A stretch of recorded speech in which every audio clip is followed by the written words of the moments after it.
Good afternoon, ladies and gentlemen. San Francisco. Yeah, this is scary. I'm Val Ontel, and I'm the chair of this San Diego World Fantasy Convention.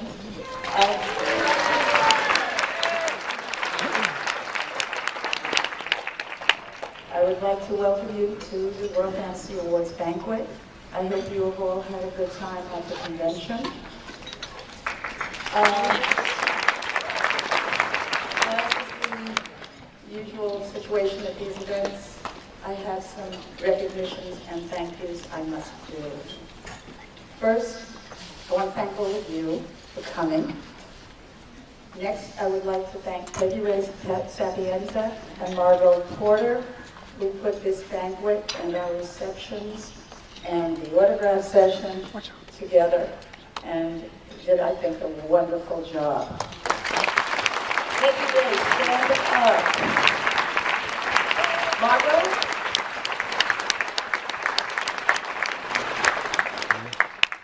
I certainly would be remiss if I didn't thank our guests of honor, Joe Fletcher, Neil Gaiman, Clark Godwin, Shona McCarthy, Ruth Sanderson, and our Toastmaster, Connie Willis.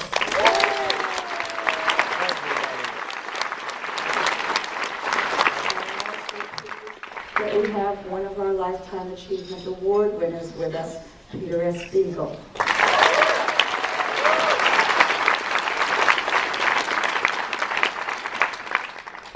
I have to thank my committee, staff, volunteers, many of whom are still working, without whom there would be no convention. If any of our staff and committee are in the audience, would you please stand to be recognized?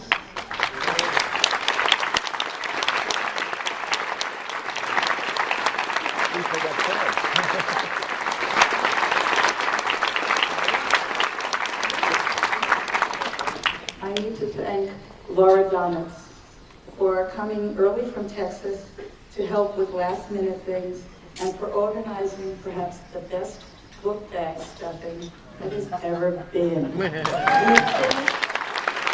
2 p.m. I don't think it's ever been done that way. And lastly, I want to recognize the hotel staff because they have been really great to us. They have been responsive, they have been considerate, and in many ways, that's a rarity these days.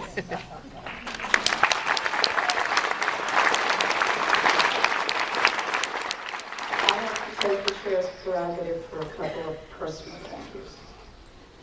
First, and perhaps foremost, to Davy Snyder, who acted as my mentor through this entire process and has been my friend for more years than I think either of us want to admit. I want to recognize Rena Weissman, who I know is here somewhere. Rena, where are you? You saved me more often than I can tell you. She was there whenever I needed anything and stepped into the breach when we needed help. And that is a godsend. I'd like to thank Sandy Nakbar, who was our, I want to thank Sandy Faulkner, who beside being our registrar, again, was someone who was there for me whenever I needed to vent. Perhaps it's the result of the fact that she's also my next door neighbor. And last, but by no means least, I have to thank my hotel liaison, who also happens to be my husband, Ron Ontel. That we are still married with a testimony to his patience and love, because I have been crazy these last couple of years. And once more, I do want to thank all of you and the other members, because just like with our committee and staff, without you, there is no convention. End of all of that. I am therefore now going to turn this microphone over to our Toastmaster, Connie Willis.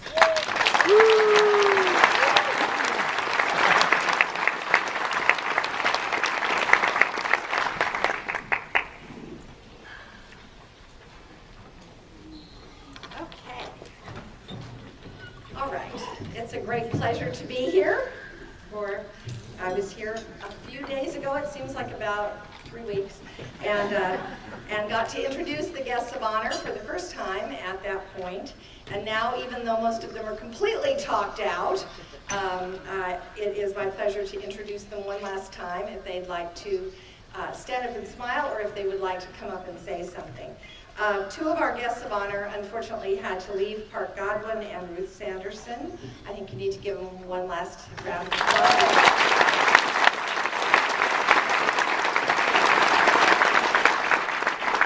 They were wonderful guests of honor.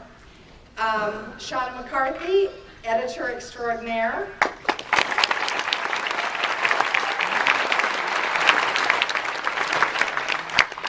And a longtime friend, and I have to say that I promised, I said I knew her quite well, and that if people would pay me $2, I would tell horrible secrets about her. I was actually offered $2 at one point during the convention, but I found that I had no horrible secrets to tell about her at all, and only good stories. So anyway, it was lovely, and so all of you who have your $2 out, put it away. Okay, so now there will be no bidding.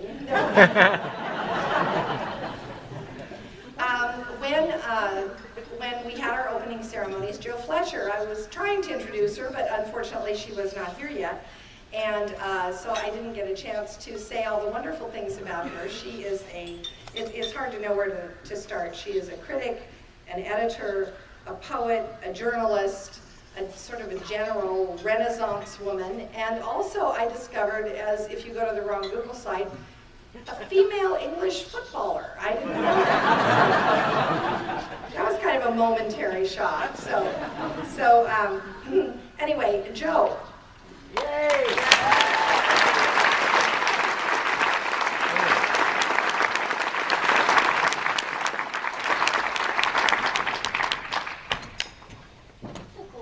Footballer. Scary. As you can see, she recently had an injury. I'm very sorry I wasn't here for the opening ceremony. I was in a plane somewhere over, I don't know, Wisconsin at the time. But Neil tells me I would have been upstaged by small cute animals anyway, so maybe just as well. I want to thank Val and her team for inviting me, and to say it's very strange being a guest of honor at a convention that you've been coming to for the whole of your adult life. Since my first convention in 1979, I've only missed 3, and none by choice. And I feel like I've grown up with many of the people in this room, and it is because I have been coming to this convention for, I don't know, 6, 7 years, that I am doing what I am doing now. And I want to thank all of you, every single one of you, because you've all played a part in my career development, which possibly wasn't as I originally planned. I was going to stay being a journalist. So having the chance to be here and to hang out with you all in such amazing weather has been truly glorious. So Val and your team, thank you very much indeed. And to my fellow guests of honor, I think we've had a blast.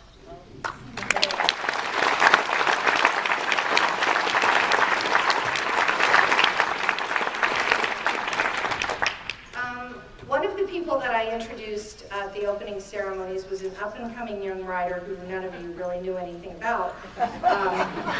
Neil Gaiman, I think his name was.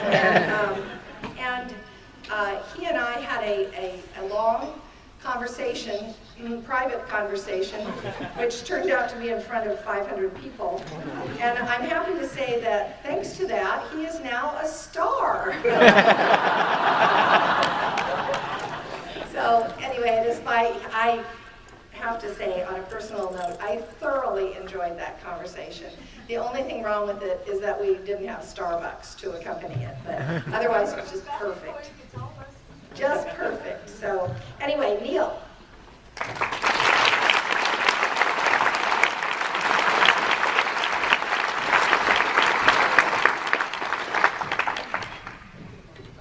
That panel of me and Connie just chatting for an hour was probably the best panel I've ever been on in almost 30 years of being on panels. First of all, obviously, thank you so much to the convention committee, to Val for inviting me, persuading me, and to everybody who came here. I find it very strange. I'm sitting there over there next to Joe Fletcher and looking up at Joe. And my first ever convention, the point where I discovered this world, I was 22 years old, and I turned up at a convention in Birmingham, British Fantasy Convention, at the, is it the Imperial Hotel? The new Imperial Hotel. And there was a very nice young lady with, I think, some crutches from a recent accident of some kind, probably footballing, on guest registration. And I explained who I was, and she told me she'd introduce me to some people. And in the end, I think she's probably personally introduced me to about half of the people in this room. And I think that's really what I wanted to say, that there is the sense of community in fantasy, the sense of camaraderie, the sense of collegiality, is huge and important and matters, and is something that we all ought to treasure. The fact that I'm sitting at a table and I can look across and see Peter S. Beagle, actually talk to Peter S. Beagle, because he's incredibly chatty. And I confessed to him today that, probably an awful lot of the reason why I discovered fantasy was discovering Tolkien, and I discovered Tolkien all upside down and back to front because somebody had left a copy of a book called A Tolkien Reader in our house, and it had this essay at the beginning by someone named Peter S. Beagle called Tolkien's Magic Ring, so I read it. I was 7 years old, and I knew that I had to read these books.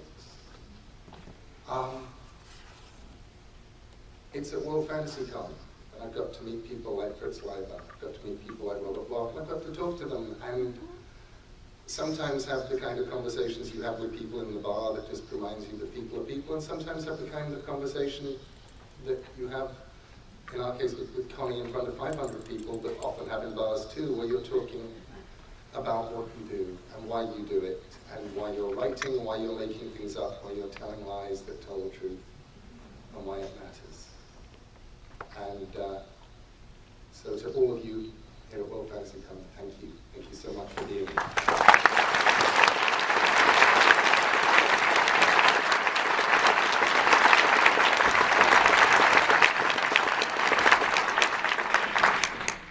Neil and I are taking our show on the road as of tomorrow. We will be joined by the Muppets, which will be fun. Okay, I have a final introduction to make, and that is, I have to tell a personal story. When I was an incorrigible reader without a lot of direction, and nobody else that I knew read anything, so I was kind of on my own, and I tried various attempts to get lists of books and so on. But when I was about 11 years old, I read A Tree Grows in Brooklyn. And in that book, Francie, the heroine, is reading her way alphabetically through the public library. And this struck me as a really good idea. And so I began reading my way through. And I only made it to about the D's before I discovered Heinlein and half-spatial travel, and then it was all over. But I started my way through the alphabet at age 11, and I came to James A.G., Death and the Family, great book. That's the one I remember most. And then I came to Peter Beagle's Fine and Private Place. And I adored this book the first time I read it. I have adored this book every time I have read it since. And I had a brief period in which I despised Peter Beagle because I discovered that he was 20 years old when he wrote it, which is absolutely disgusting, I might say. But I got over that, and it is I cannot tell you what a pleasure it is to introduce one of our Lifetime Achievement Awards, Peter S. Beagle.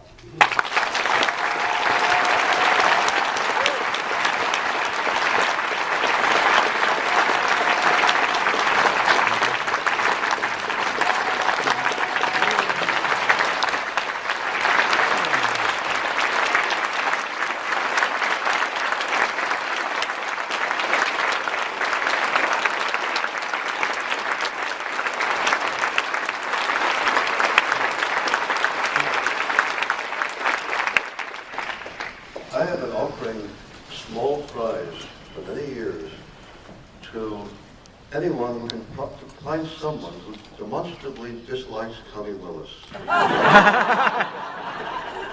never had to pay out. I've had very mixed feelings ever since I learned I was going to receive a Lifetime Achievement Award. For one thing, I kept going back to a line of Marlene Dietrich's, who always used to counsel her fellow actors against receiving things like honorary Oscars that never won one for the body of their work. She said, when they give you one of those, it usually means they figure you've got 6 months to live. And I just wanted to put that particular confusion to rest. First by quoting a particular motto of mine, spoken by George Burns at the age of 99 or so. I can't die, I'm booked. And the other from my oldest daughter, who gave me a long, serious look at one point when this came up and just said, "You see where this is going?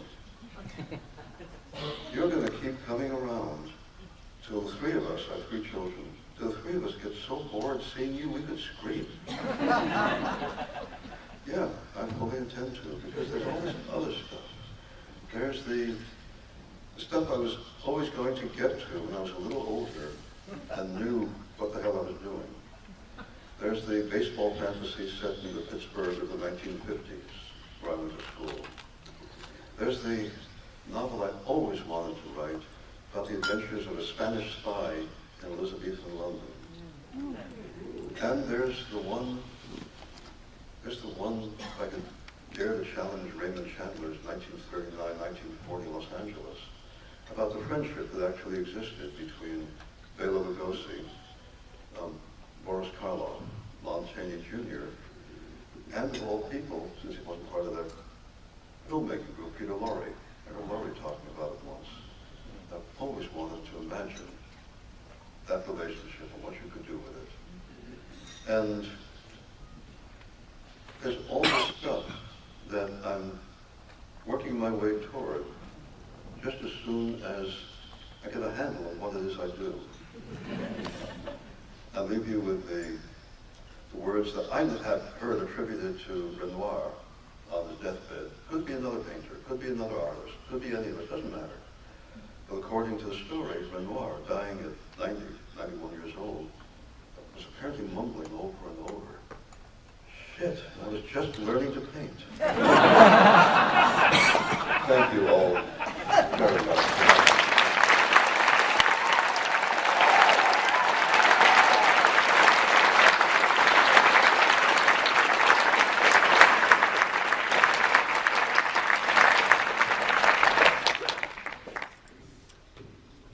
These are very hard acts to follow. I had not ever been to a World Fantasy Con banquet before, so I was not sure what I was supposed to do in my capacity as Toastmaster for the awards ceremony. So I asked the con committee, and they said, simple, you make a few announcements, introduce the guest of honor, introduce the Lifetime Achievement Award, talk for a little while, you turn it over to David Hartwell for his part, which helped, but I still didn't know whether I was supposed to give a formal speech or tell jokes or what. So I called David and asked him, where is David? Where's David? Stand up, David. Lovely as always. Sit down, David.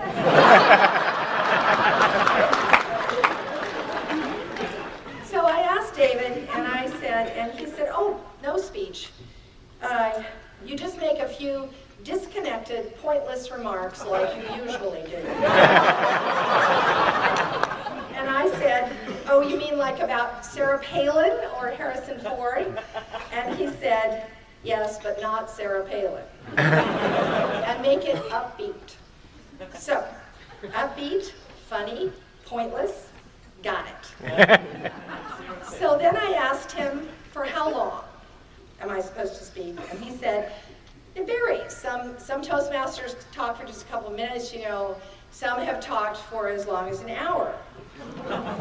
An hour? I said excitedly.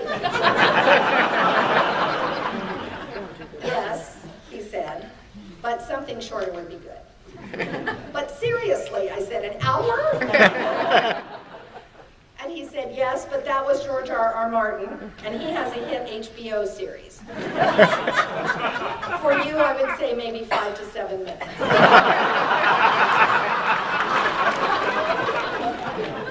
This is an award ceremony, after all. Everyone's anxious to know who won. You wouldn't want to keep them waiting. Oh, I wouldn't dream of it, I said. I think it's awful. You know, when people stall, endless rambling stories. There was this guy this year at the Hugo Awards. His name is Robert Silverbirch, Sillyberg, or and he went on and on and on and on, and exactly, David said, so 5 to 7 minutes tops, okay? I said, okay. I still didn't know what to talk about, so I asked him, and he said, you know, whatever you want. The convention, fantasy in general. I could talk about Primeval, I said.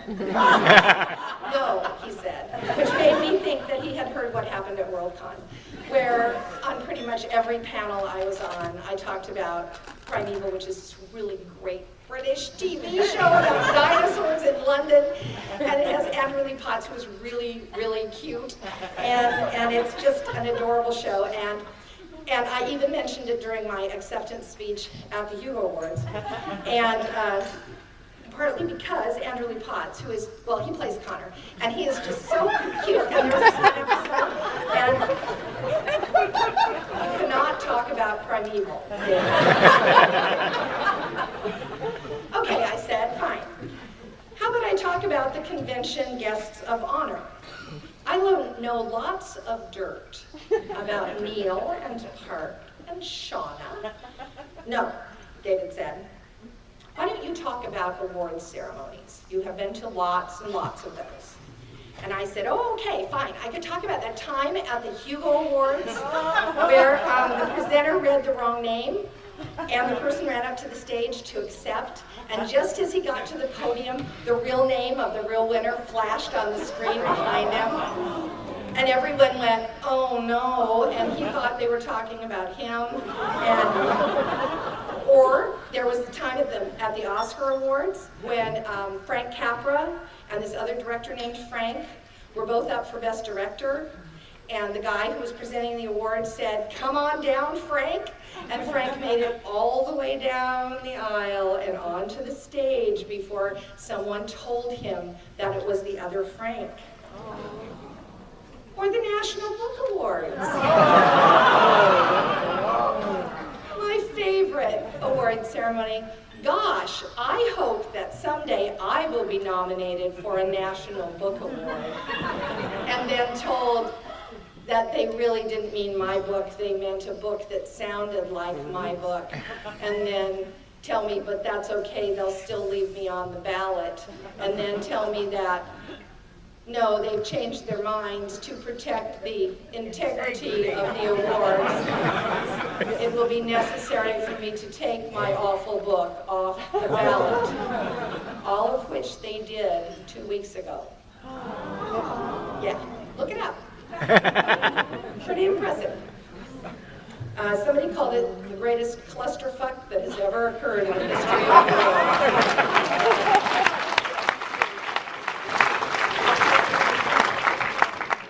Maybe you'd better not talk about the awards ceremony.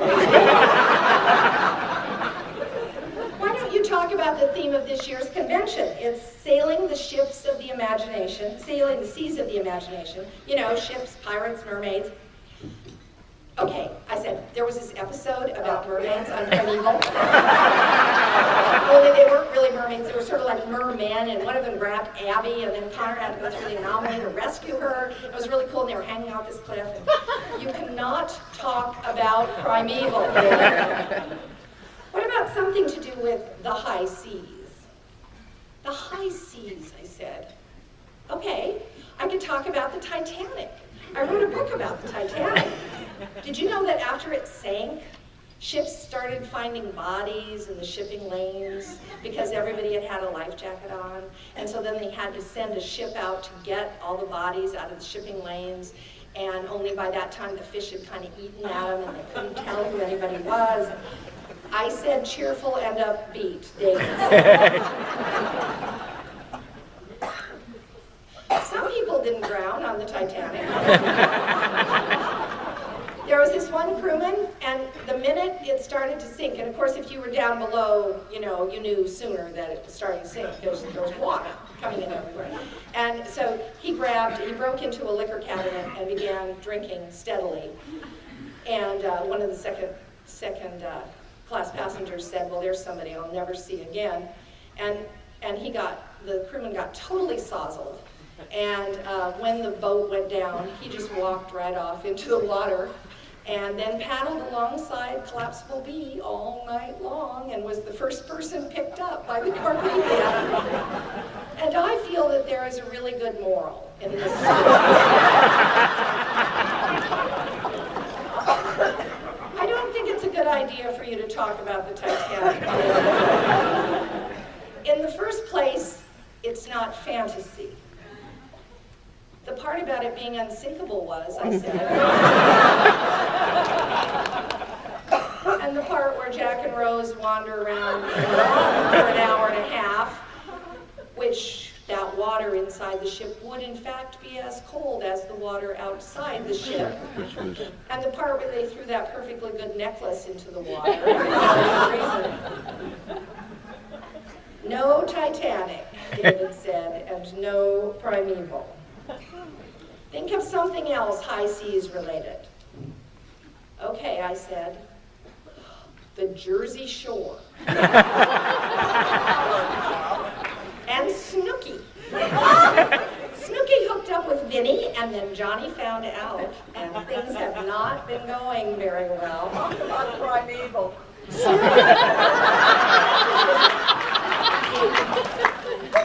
Snooky is not the high seas, David said.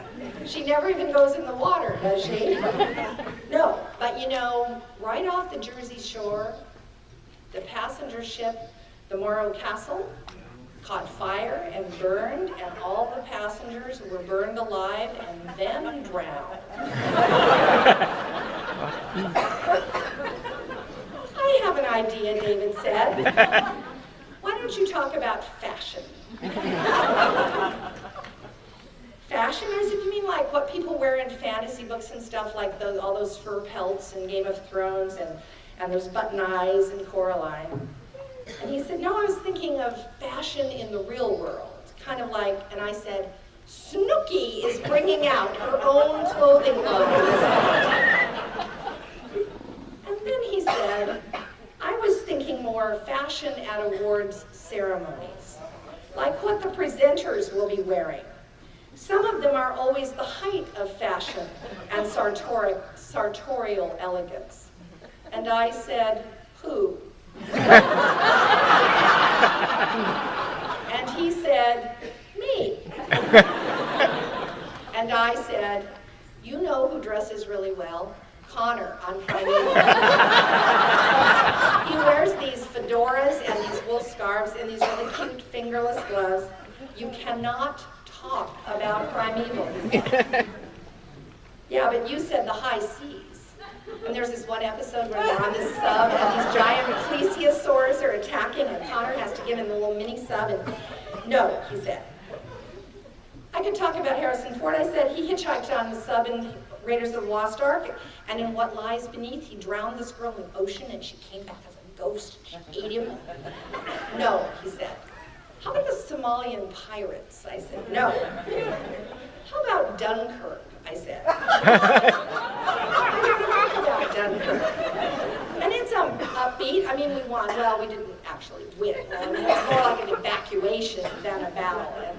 So I guess technically that was a defeat, and there were an awful lot of boats that did sink, and fine, David said, I give up. You can talk about Primeval.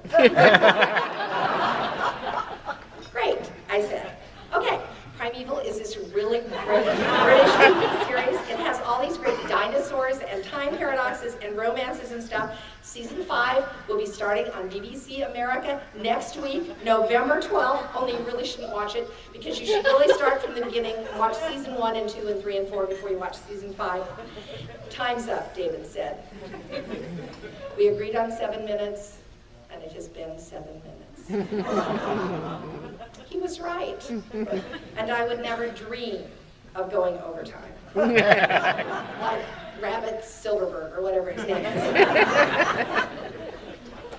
So at this time, it is my very great pleasure to introduce that paragon of fashion, that model of sartorial elegance and subdued ties, David Hartman.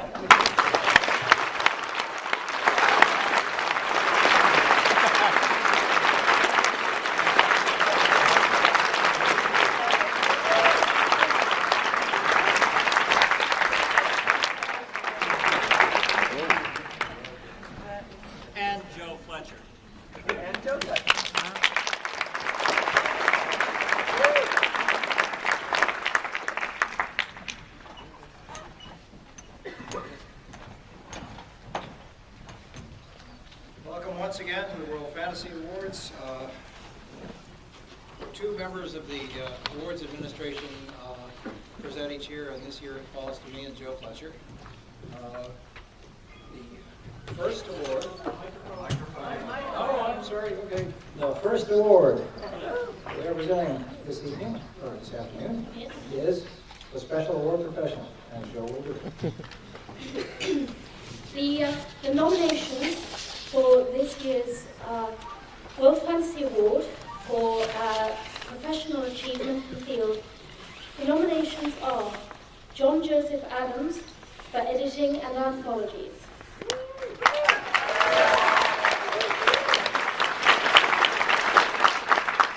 Lou Anders for editing at Peer, Mark Gascoigne for Angry Robot, Stéphane Massa and Alain Nevon for Breton, and Brett Alexander Savory and Sandra Castori for Chizine.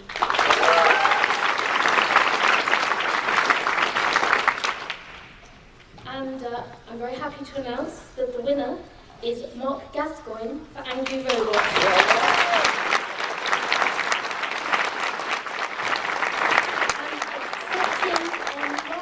Is John Beline.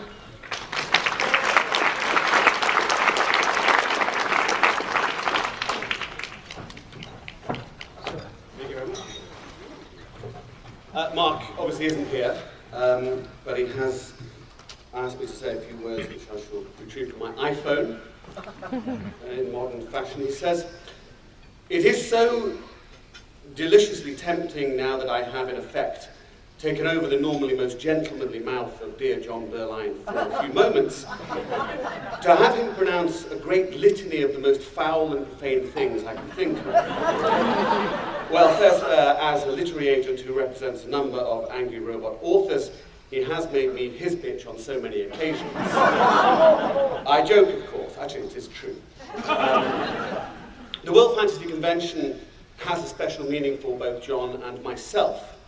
You may have heard the story of how, finding ourselves on the same chronically delayed flight in Calgary a few years ago, he and I persuaded a shy young French writer to pitch to us. John became Aliette de Bodard's agent, and I signed up her Obsidian and Blood series to a new imprint I dared to call Angry Robot. John is, of course, one of a great coterie of people who deserve my most enormous thanks for helping bring Angry Robot to life. Chief among them is Lee Harris, tireless editor and Twitter maven. I must also thank all of our ferociously young and deeply attractive authors, gorgeous creatures, every one of them.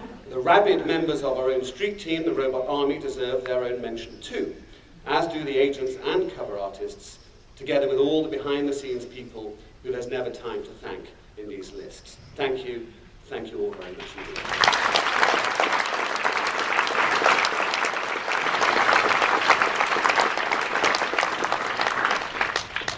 For the special award on professional category, the nominees this year are Stephen Jones, Michael Marshall Smith, and Amanda Colvester for Brighton Shop, the souvenir book for the World Power Convention 2010. Alicia Krasnostein for 12th Planet Press. Matthew Speckle for Sybil's Garage and Census 5 Press. Charles Cram for Bibliophile Stalker. And Abby Kumar for the World SF Blog. And the winner this year is Alicia Krasnostein for Press.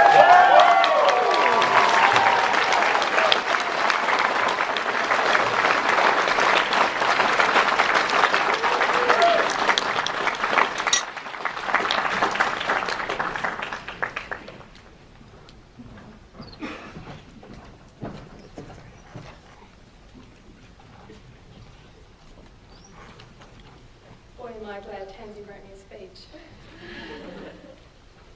What did she say? This is an amazing honour and it means a lot to be here today. I have to thank all the many friends, allies and volunteers who have helped me get 12th Planet Press to this point. I can't afford to pay any of them what they're worth, and most of them don't get paid at all. So public gratitude is all I can offer them. My mentors, Jonathan Strawn and Marianne DePierre, who have been so generous with their support and advice. My growing army of unpaid editors, assistants, proofers, and interns. And finally, I must thank my shiny new fiancé, Chris, who doesn't just tolerate this crazy indie press thing. He actively encourages me to do better, think bigger, and leap into my future. Thank you very much.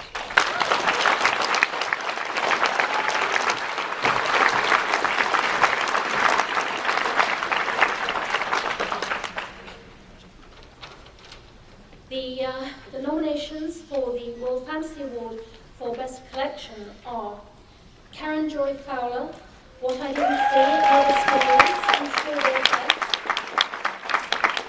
Caitlin R. Kiernan, The Ammonite Violin, and Others from Subterranean Press. M. Rickett for Holiday from Golden Griffin. Angela Slatter for Sourdough and Other Stories from Tartarus Press. And Jeff Vandermeer for The Third Bear from Tachyon. And the winner is Karen Joy Fowler.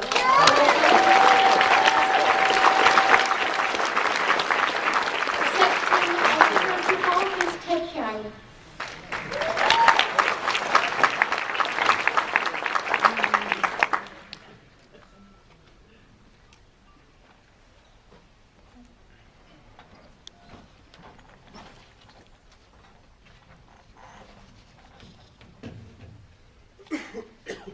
I have some remarks from Karen. I'm thrilled to be on the same ballot with such luminous writers and such wonderful collections. All credit goes to Kelly Link and Gavin Grant at Small Beer Press. They selected the stories, they decided on the order, they chose the title, and then they paid me. Small Beer is a great, great press. The individual stories themselves owe much to my various workshops in Davis, in San Francisco, in Santa Cruz, but especially to Walter John Williams' Rio Hondo Workshop and Richard Butner's Sycamore Hill. I'm so grateful to the many writers who read these stories with such care and helped me make them better. And thanks to the World Fantasy Jury and community as well. I wish I could be here. Thanks very much.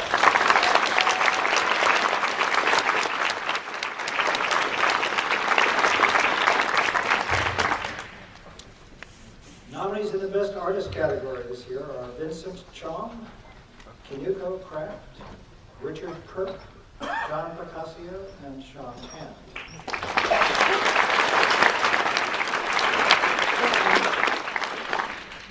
And as it happens, the winner this year is Kinuko Kraft.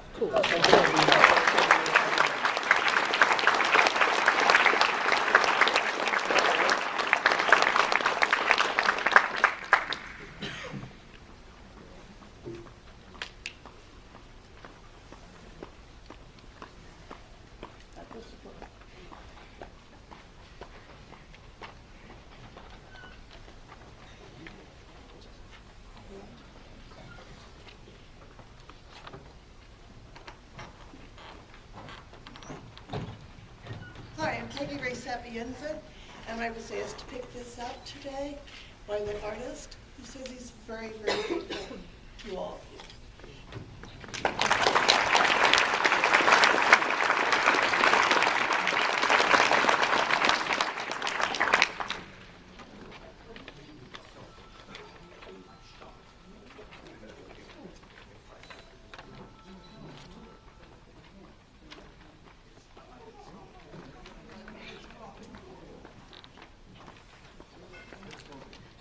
The World Fantasy Award for Best Anthology.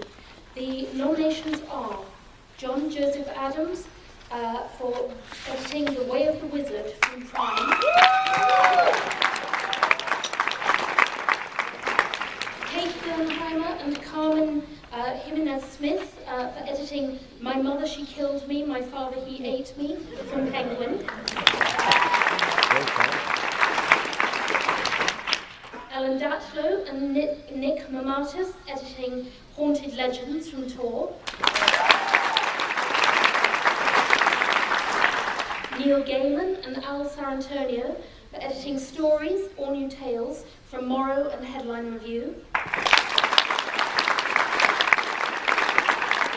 S.T. Joshi for editing Black Wings, New Tales of Lovecraftian Horror from PS Publishing. And Jonathan Strawn and Lou Anders for editing Swords and Dark Magic from EOS.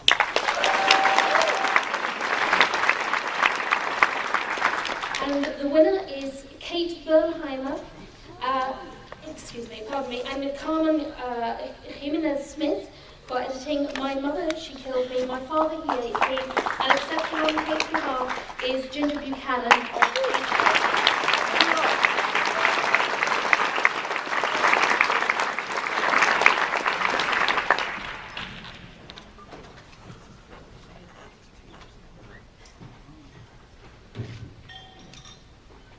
of editor at Penguin Press named John Siciliano, whose taste is clearly much in keeping with the taste of the World Fantasy judges. This is the second year in a row that a collection that he was responsible for acquiring has won this award. Last year it was, I'm not going to pronounce it, but La Milla Press or whatever. So, so John is going to be absolutely gobsmacked, to borrow a phrase from Joe. Kate sent a statement and asked me to read it. Kate Bernheimer so hoped to be here, but family obligations prevented her attendance.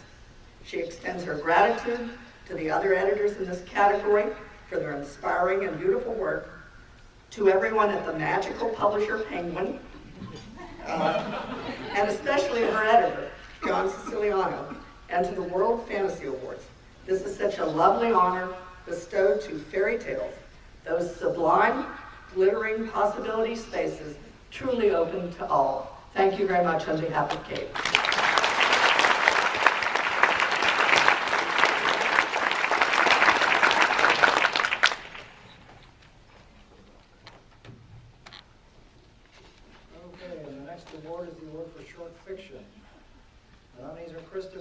Fowler for Beautiful Men and Visitants, Stories of Fallen Angels and Heavenly Hosts, edited by Stephen Jones, Ulysses Press. And Troy Fowler, Booth's Ghost, What I Didn't See in Our Stories from Here. Ponies, Tour.com. George Carl Oates, Fossil Figures from Stories of All New Tales. And Mercurio de Rivera, Tu Sufrimiento Shall Protect Us from Black Static. And the winner this year is Joyce Carol Oates. Fossil Figures.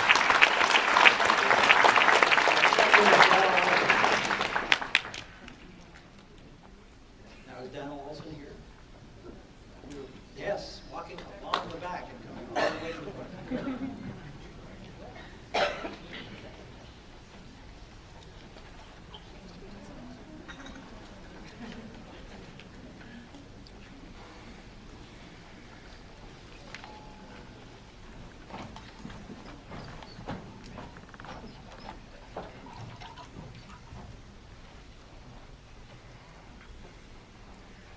10 days ago, Joyce Carol Oates wrote me this.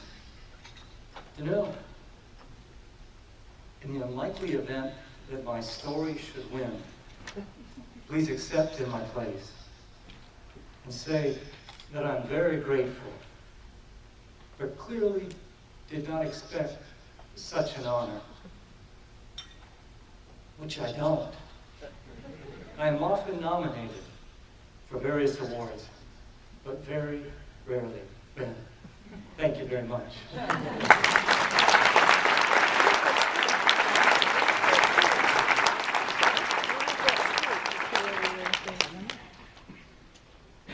The World Fantasy Award for Best Novella. The nominations are Elizabeth Bear, Bone and Jewel Creatures from Subterranean Press. Michael Byers, The Broken Man from PS Publishing. Elizabeth Hand, The Maiden Flight of Macaulay's Bellerophon from Stories All New Tales. Tim Leben, The Thief of Broken Toys from Cheesine Publications.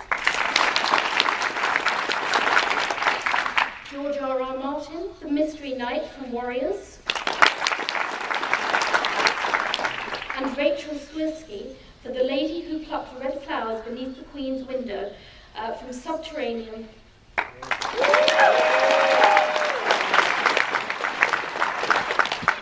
And the winner of the World Fantasy Award for Best Novella is Elizabeth Hand for The Maiden Flight of Macaulay's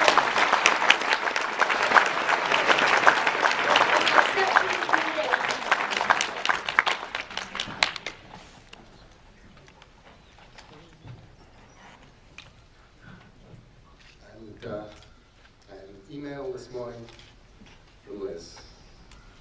She says, I realized I forgot to send you the acceptance thingy for WFA in the happy event you might be able to accept for me. Here it is. I'd like to thank my wonderful editors, Neil Gaiman and Al Sarantonio, for bringing this story to light.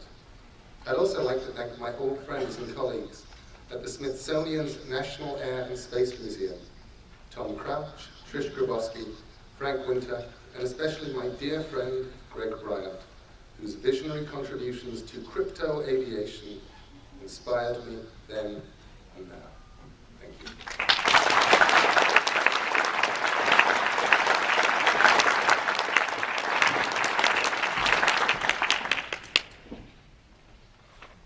Award for Best Novel. The nominees are Lauren Bukes, Zoo City.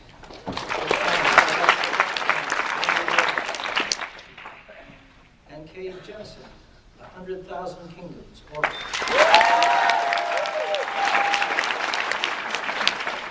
Graham Joyce, The Silent Land. John Gabriel Kay, Under Heaven, Viking. Karen Lord, Redemption in Indigo, Small World. And Nettie Okafor, Who Fears Death, Dara Brooks. And the winner is Nettie Okafor.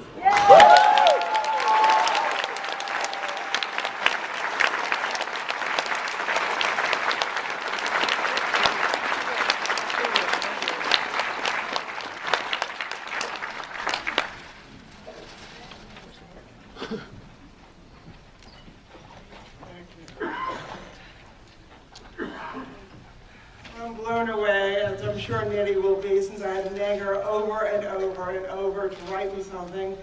Because like Joyce Carol Oates, she is often nominated but rarely wins. So I would like to say from Nettie, first, I'd like to thank the ancestors, spirits, and the place that's so often called Africa, along with its many people. Thank you, Dad. I wrote this novel because you died. From death comes life. Thank you, Mom. You didn't freak out when you read Who Fears Death. Instead, you said I told an excellent story. It took my entire life to grow the story known as Who Fears Death, and in the process of writing it, it probably subtracted months from my life. It was a tough yet wholly fulfilling book to write. Thank you, Betsy Walheim, my editor, for recognizing this story for what it was and helping it to become what it had to be. Thank you, Don Moss, my agent, for being amazed. And thank you for reading. Thank you, readers, for living Onyewansu's life. Thank you, everyone.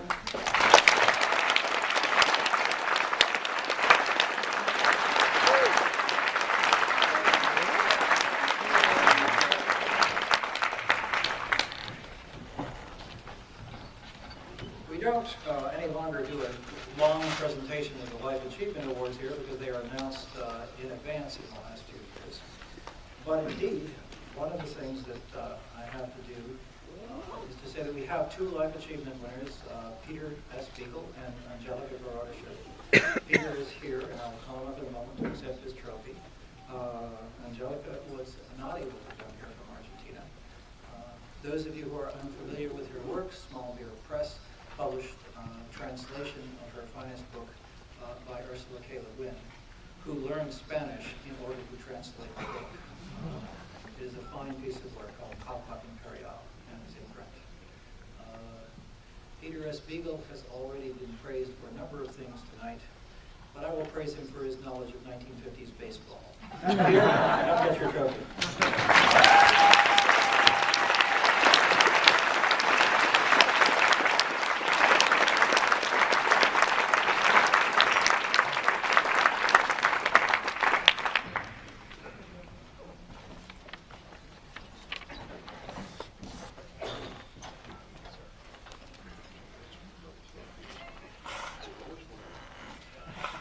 Thank you, David.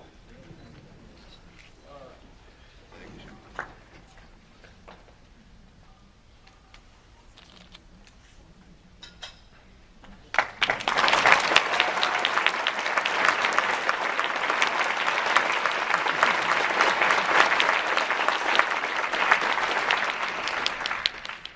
These are the closing moments of the World Fantasy Convention.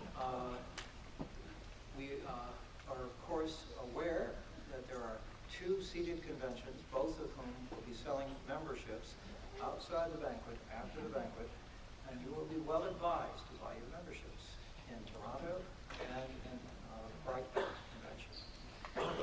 We have many bids for other conventions that we're considering. We want to thank the judges who worked this year and say that we're working really hard to complete the judging panel for next year, and I'll do it very shortly, and we'll announce it on the website when we do. Finally, I want to remind you that two of the nominees on the ballot in every category are from the fan votes, and you are encouraged next spring, when you receive your ballots and notice of the ballots, to vote so that your choices can be incorporated with the judges' choices on the ballot. That said, I'm going to announce Connie for a moment to just close the convention.